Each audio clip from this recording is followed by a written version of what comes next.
Hello ਅਤੇ ਇਸ session ਵਿੱਚ ਤੁਹਾਡਾ ਸਵਾਗਤ ਹੈ। ਡਿਜੀਟਲ ਸਰਕਟ ਵਿੱਚ IC7400 ਦੀ ਵਰਤੋਂ ਕਰਦੇ ਹੋਏ RS ਫਲਿਪ ਫਲॉप्स ਅਤੇ ਉਹਨਾਂ ਦੇ ਨਿਰਮਾਣ ਨੂੰ ਸਮਝਣਾ ਬੜਾ ਮਹੱਤਵਪੂਰਨ ਹੈ।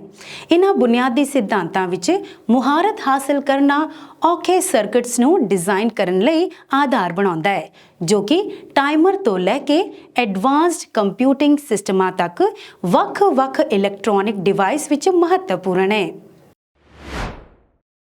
ਉਦੇਸ਼ ਇਸ ਸੈਸ਼ਨ ਦੇ ਅੰਤ 'ਚ ਤੁਸੀਂ ਇਹ ਕਰ ਸਕੋਗੇ।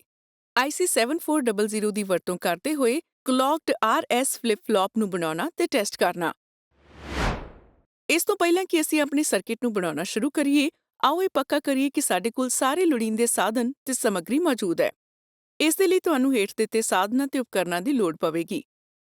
ਡਿਜੀਟਲ ਟ੍ਰੇਨਰ ਕਿਟ 1, ਪ੍ਰੋਬਸ ਦੇ ਨਾਲ ਡਿਜੀਟਲ ਮਲਟੀਮੀਟਰ 1, ਵਾਇਰ ਸਟ੍ਰਿਪਰ 1, ਟਵੀਜ਼ਰ 1। ਤੁਹਾਨੂੰ ਹੇਠ ਲਿਖੀਆਂ ਸਮੱਗਰੀਆਂ ਦੀ ਵੀ ਲੋੜ ਪਵੇਗੀ, ਜਿਵੇਂ ਕਿ IC7400 NAND ਗੇਟ 1, ਹੁੱਕਅਪ ਵਾਇਰਸ ਲੋੜ ਅਨੁਸਾਰ। ਆਓ ਪਹਿਲਾਂ ਕਲੌਕਡ RS ਫਲਿਪ ਫਲॉप ਦੇ ਵਿਸ਼ੇ ਨੂੰ ਸਮਝੀਏ। ਜਦੋਂ ਇੱਕ ਕਲੌਕ ਪਲਸ ਦਿੱਤੀ ਜਾਂਦੀ ਹੈ ਤਾਂ ਇੱਕ ਫਲਿਪ ਫਲॉप ਦੀਆਂ ਰੀਸੈਟ ਅਤੇ ਸੈਟ ਇਨਪੁਟ ਤਾਰਾਂ ਸਿਰਫ ਆਉਟਪੁੱਟ ਨੂੰ ਨਿਯੰਤਰਿਤ ਕਰਦੀਆਂ ਨੇ, ਜਾਂ ਤਾਂ ਲੋ ਟੂ ਹਾਈ ਜਾਂ ਹਾਈ ਟੂ ਲੋ ਹੁੰਦੀ ਹੈ, ਤਾਂ ਇਸ ਨੂੰ ਇੱਕ ਕਲੌਕਡ RS ਫਲਿਪ ਫਲॉप ਕਿਹਾ ਜਾਂਦਾ ਹੈ। ਜਦੋਂ ਸੈਟ ਅਤੇ ਰੀਸੈਟ ਇਨਪੁਟਸ ਆਉਟਪੁੱਟ ਨੂੰ ਪ੍ਰਭਾਵਿਤ ਕਰਦੀਆਂ ਨੇ, ਉਸ ਵੇਲੇ ਕਲੌਕ ਸਿਗਨਲ ਸਮੇਂ ਦੇ ਨਾਲ ਸਿੰਕ੍ਰੋਨਸ ਅਤੇ ਤਾਲਮੇਲ ਬਣਾਉਂਦਾ ਹੈ। ਇਸ ਕਿਸਮ ਦੇ ਫਲਿਪ ਫਲॉप ਨੂੰ ਸਿੰਕ੍ਰੋਨਸ SR ਫਲਿਪ ਫਲॉप ਵਜੋਂ ਵੀ ਜਾਣਿਆ ਜਾਂਦਾ ਹੈ। ਕਲੌਕਡ RS ਫਲਿਪ ਫਲॉप 'ਚ Q ਆਉਟਪੁੱਟ R ਜਾਂ S ਕਿਸੇ ਵੀ ਤਬਦੀਲੀ ਨਾਲ ਪ੍ਰਭਾਵਿਤ ਨਹੀਂ ਹੋਵੇਗੀ ਜਦੋਂ ਤੱਕ ਘੜੀ CLK 0 ਜਾਂ ਲੋ ਹੋਵੇਗਾ। ਜਦੋਂ S=0 ਅਤੇ R=0, NAND ਗੇਟਸ C ਅਤੇ D ਦੀ ਆਉਟਪੁੱਟ S=1 ਅਤੇ R=1 ਹੋਵੇਗੀ। ਇਸ ਲਈ NAND ਗੇਟ A ਅਤੇ B ਦੇ ਆਉਟਪੁੱਟ ਬਦਲਦੇ ਨਹੀਂ ਹਨ। ਇਸ ਨੂੰ SR ਫਲਿਪ ਫਲॉप ਦੀ ਹੋਲਡ ਸਟੇਟ ਕਿਹਾ ਜਾਂਦਾ ਹੈ। ਜਦੋਂ S=0 ਅਤੇ R=1, NAND ਗੇਟਸ C ਅਤੇ D ਦਾ ਆਉਟਪੁੱਟ S=1 ਅਤੇ R=0 ਹੁੰਦਾ ਹੈ, ਤਾਂ NAND Gates A the output 0 ਹੁੰਦਾ ਹੈ ਅਤੇ NAND ਗੇਟ B ਦਾ ਆਉਟਪੁੱਟ 1 ਹੁੰਦਾ ਹੈ। ਇਸ ਨੂੰ RS ਫਲਿਪ ਫਲॉप ਦੀ ਰੀਸੈਟ ਸਟੇਟ ਕਿਹਾ ਜਾਂਦਾ ਹੈ। ਜਦੋਂ S=1 ਅਤੇ R=0, NAND ਗੇਟਸ C ਅਤੇ D ਦਾ ਆਉਟਪੁੱਟ S=0 ਅਤੇ R=1 ਹੁੰਦਾ ਹੈ, ਤਾਂ NAND Gates A the output 1 ਹੁੰਦਾ ਹੈ ਅਤੇ NAND ਗੇਟ B ਦਾ ਆਉਟਪੁੱਟ 0 ਹੁੰਦਾ ਹੈ। ਇਸ ਨੂੰ RS ਫਲਿਪ ਫਲॉप ਦੀ ਸੈਟ ਸਟੇਟ ਕਿਹਾ ਜਾਂਦਾ ਹੈ। ਜਦੋਂ S=1 ਅਤੇ R=1, NAND ਗੇਟਸ C ਅਤੇ D ਦਾ ਆਉਟਪੁੱਟ S=0 ਅਤੇ R=0 ਹੁੰਦਾ ਹੈ, ਤਾਂ ਦੋਵੇਂ NAND ਗੇਟਸ A ਅਤੇ B ਦੇ ਆਉਟਪੁੱਟ 1 ਬਣਨ ਦੀ ਕੋਸ਼ਿਸ਼ ਕਰਦੇ ਨੇ, ਜੋ ਕਿ ਸੰਭਵ ਨਹੀਂ ਹੈ। ਇਸ ਨੂੰ RS ਫਲਿਪ ਫਲॉप ਦੀ ਫੋਰਬਿਡਨ ਸਟੇਟ ਕਿਹਾ ਜਾਂਦਾ ਹੈ। ਆਓ ਪਹਿਲਾਂ IC7400 ਦੀ ਵਰਤੋਂ ਕਰਦੇ ਹੋਏ ਕਲੌਕਡ RS ਫਲਿਪ ਫਲॉप ਨੂੰ ਬਣਾਉਣ ਅਤੇ ਜਾਂਚ ਕਰਨ ਦੀ ਪ੍ਰਕਿਰਿਆ ਨੂੰ ਵੇਖੀਏ। ਕਲੌਕਡ RS ਫਲਿਪ ਫਲॉप ਨੂੰ ਬਣਾਉਣ ਲਈ ਜ਼ਰੂਰੀ ਕੰਪੋਨੈਂਟਸ ਨੂੰ ਇਕੱਠਾ ਕਰੋ। ਇਸ ਵਿੱਚ ਡਿਜੀਟਲ IC ਟ੍ਰੇਨਰ ਕਿਟ, ਇੱਕ 7400 ਕੁਐਡ 2 ਇਨਪੁਟ NAND ਗੇਟ IC ਅਤੇ ਕੁਝ ਜੰਪਰ ਤਾਰਾਂ ਸ਼ਾਮਿਲ ਨੇ। ਡਿਜੀਟਲ IC ਟ੍ਰੇਨਰ ਦੇ ਕੰਮ ਕਰਨ ਦੀ ਸਥਿਤੀ ਨੂੰ ਯਕੀਨੀ ਬਣਾਉਣ ਲਈ ਇਸ ਦੇ ਸਾਰੇ ਜ਼ਰੂਰੀ ਹਿੱਸਿਆਂ ਦੀ ਜਾਂਚ ਕਰਨਾ ਜ਼ਰੂਰੀ ਹੈ। ਇਸ ਵਿੱਚ +5 ਵੋਲਟ ਸਪਲਾਈ, ਇਨਪੁੱਟ ਸਵਿਚ, ਬ੍ਰੈਡਬੋਰਡ ਅਤੇ ਆਉਟਪੁੱਟ LED ਇੰਡੀਕੇਟਰ ਸ਼ਾਮਿਲ ਨੇ। ਇਸ ਨੂੰ ਬਣਾਉਣਾ ਸ਼ੁਰੂ ਕਰਨ ਤੋਂ ਪਹਿਲਾਂ ਹਰੇਕ ਹਿੱਸੇ ਦੀ ਚੰਗੀ ਤਰ੍ਹਾਂ ਜਾਂਚ ਕਰੋ ਤੇ ਪੁਸ਼ਟੀ ਕਰੋ ਕਿ ਤੁਹਾਡੇ ਕੋਲ ਪੂਰਾ ਸੈੱਟ ਹੈ। ਡਿਜੀਟਲ IC ਟ੍ਰੇਨਰ ਕਿਟ ਵਿੱਚ ਸਥਿਤ ਬ੍ਰੈਡਬੋਰਡ ਵਿੱਚ ਧਿਆਨ ਨਾਲ ਦੋ 7400 IC ਪਾਓ ਤੇ ਯਕੀਨੀ ਬਣਾਓ ਕਿ IC7400 ਦੇ ਸਾਰੇ ਪਿਨ ਸਹੀ ਤਰ੍ਹਾਂ ਨਾਲ ਲੱਗੇ ਹੋਏ ਨੇ। ਟ੍ਰੇਨਰ ਕਿਟ ਦੀ +5 ਵੋਲਟ ਸਪਲਾਈ ਨੂੰ ਬ੍ਰੈਡਬੋਰਡ ਦੇ ਪੋਜ਼ਿਟਿਵ ਟਰਮੀਨਲ ਨਾਲ ਜੋੜੋ। IC ਦੇ 14ਵੇਂ ਪਿਨ ਨੂੰ ਪਾਵਰ ਸਪਲਾਈ ਨਾਲ ਜੋੜੋ।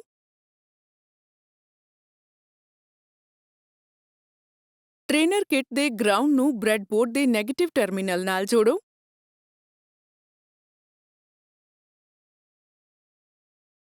IC7400 ਦੇ 7th ਪਿਨ ਨੂੰ ਵੀ ਗਰਾਊਂਡ ਨਾਲ ਜੋੜੋ।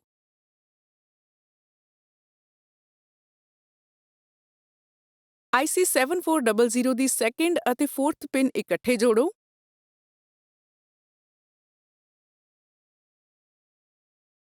ਇਹ ਟ੍ਰੇਨਰ ਕਿਟ ਵਿੱਚ ਸਥਿਤ ਕਲੌਕ ਇਨਪੁੱਟ ਨਾਲ ਸਵਿਚ 3 ਨਾਲ ਜੁੜਿਆ ਹੋਇਆ ਹੈ। IC7400 ਦੇ ਪਹਿਲੇ ਪਿੰਨ ਨੂੰ ਟ੍ਰੇਨਰ ਕਿਟ ਵਿੱਚ ਸਥਿਤ ਸਵਿਚ S1 ਨਾਲ ਜੋੜੋ ਅਤੇ ਇਸ ਨੂੰ S ਇਨਪੁਟ ਵਜੋਂ ਚਿੰਨ੍ਹਿਤ ਕੀਤਾ ਗਿਆ ਹੈ।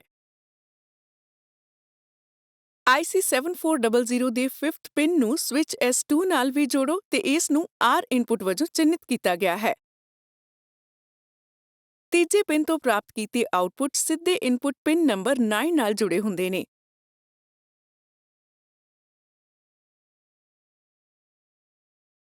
IC7400 ਦੇ ਆਉਟਪੁੱਟ ਪਿਨ 6th ਤੋਂ ਪ੍ਰਾਪਤ ਕੀਤੀ ਆਉਟਪੁੱਟ ਸਿੱਧੇ ਇਨਪੁਟ ਪਿਨ 13 ਨਾਲ ਜੁੜੀ ਹੁੰਦੀ ਹੈ। ਅੰਤਿਮ ਆਉਟਪੁੱਟ Q ਪਿਨ 8 ਨੂੰ ਕ੍ਰਾਸ ਕਪਲਡ ਫੀਡਬੈਕ ਕਨੈਕਸ਼ਨ ਤਰੀਕੇ ਨਾਲ ਇਨਪੁਟ ਪਿਨ 12 ਦੇ ਨਾਲ ਜੋੜੋ। ਅੰਤਿਮ ਆਉਟਪੁੱਟ Q ਬਾਰ ਪਿਨ 11 ਨੂੰ ਇੱਕ ਕ੍ਰਾਸ ਕਪਲਡ ਫੀਡਬੈਕ ਕਨੈਕਸ਼ਨ 'ਚ ਇਨਪੁਟ ਪਿਨ 10 ਨਾਲ ਜੋੜੋ।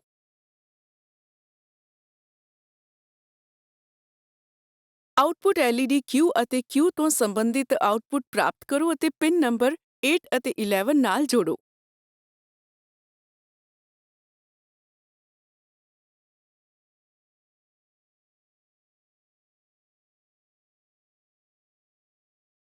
ਹੁਣ ਸਰਕਿਟ ਨੂੰ ਪਾਵਰ ਦਿਓ ਅਤੇ ਵੱਖ-ਵੱਖ ਕੰਬੀਨੇਸ਼ਨ 'ਚ R ਅਤੇ S ਇਨਪੁਟਸ ਲਈ ਹਾਈ ਅਤੇ ਲੋ ਲੌਜਿਕ ਲੈਵਲਸ ਨੂੰ ਬਣਾਉਣ ਲਈ ਸਵਿਚਾਂ ਦੀ ਵਰਤੋਂ ਕਰੋ।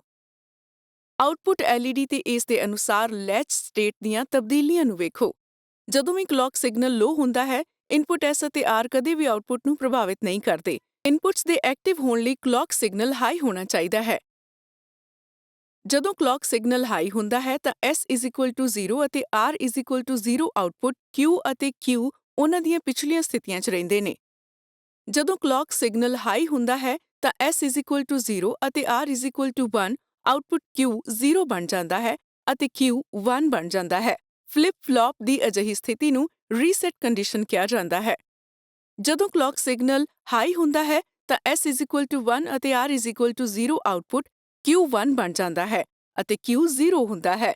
ਫਲਿਪ ਫਲੌਪ ਦੀ ਅਜਿਹੀ ਸਥਿਤੀ ਨੂੰ ਸੈਟ ਕੰਡੀਸ਼ਨ ਕਿਹਾ ਜਾਂਦਾ ਹੈ। ਜਦੋਂ ਕਲੌਕ ਸਿਗਨਲ ਹਾਈ ਹੁੰਦਾ ਹੈ ਤਾਂ S=1 ਅਤੇ R=1 ਆਉਟਪੁੱਟ Q1 ਬਣ ਜਾਂਦਾ ਹੈ, ਯਾਨੀ ਇਨਵੈਲਿਡ ਸਟੇਟ ਹੋ ਜਾਂਦੀ ਹੈ। ਇਹ ਸਾਨੂੰ ਇਸ ਸੈਸ਼ਨ ਦੇ ਅੰਤ ਵਿੱਚ ਲਿਆਉਂਦਾ ਹੈ। ਇਸ ਸੈਸ਼ਨ ਵਿੱਚ ਅਸੀਂ ਸਿੱਖਿਆ ਹੈ IC7400 ਦੀ ਵਰਤੋਂ ਕਰਦੇ ਹੋਏ ਕਲੌਕ ਪਲਸ ਤੋਂ ਬਿਨਾਂ RS ਫਲਿਪ ਫਲੌਪਸ ਨੂੰ ਬਣਾਉਣਾ ਅਤੇ ਟੈਸਟ ਕਰਨਾ। ਦੇਖਣ ਲਈ ਧੰਨਵਾਦ। ਅਸੀਂ ਤੁਹਾਨੂੰ ਅਗਲੇ ਸੈਸ਼ਨ ਵਿੱਚ ਮਿਲਾਂਗੇ।